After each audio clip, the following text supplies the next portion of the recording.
Pour trouver de véritables campagnes électorales à Athènes, avec leur lot de manœuvres et d'intrigues, il faut se tourner vers une institution célèbre, l'ostracisme, que l'on peut considérer comme une élection à l'envers, puisqu'il s'agissait pour les hommes politiques de ne surtout pas être élus. On connaît bien le fonctionnement de cette institution phare de la démocratie athénienne. À la suite des réformes du législateur Clystène, les Athéniens mirent en place une mesure exceptionnelle visant à empêcher le retour de la tyrannie. Chaque année, le peuple pouvait décider d'exiler une personnalité jugée trop influente pour une durée de 10 ans. L'ostracisme se déroulait en 2 temps. Au 6e mois de l'année, un premier vote à main levée décidait de l'opportunité de lancer une telle procédure. Si le principe était accepté, un second vote, secret cette fois, se tenait 2 mois plus tard pour désigner le condamné.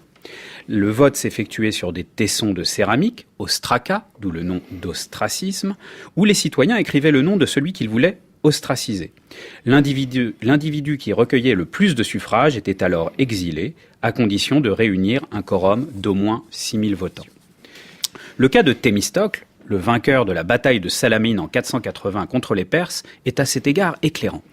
Il fut ostracisé par les Athéniens en 472, après avoir été l'objet d'une campagne de dénigrement systématique. Grâce à l'analyse fine de centaines de tessons retrouvés sur l'agora, les archéologues ont même pu établir que ses adversaires préparèrent à l'avance des dizaines de tessons à son nom, écrits par la même main, pour les distribuer le jour du vote et faciliter la désignation. D'après Plutarque, c'est parce que Périclès craignait d'être ostracisé, comme son père l'avait été, qu'il aurait pris le parti du peuple. Telle une épée de Damoclès, l'ostracisme représentait une menace perpétuelle planant au-dessus des Athéniens influents, les incitant à se conformer aux attentes populaires.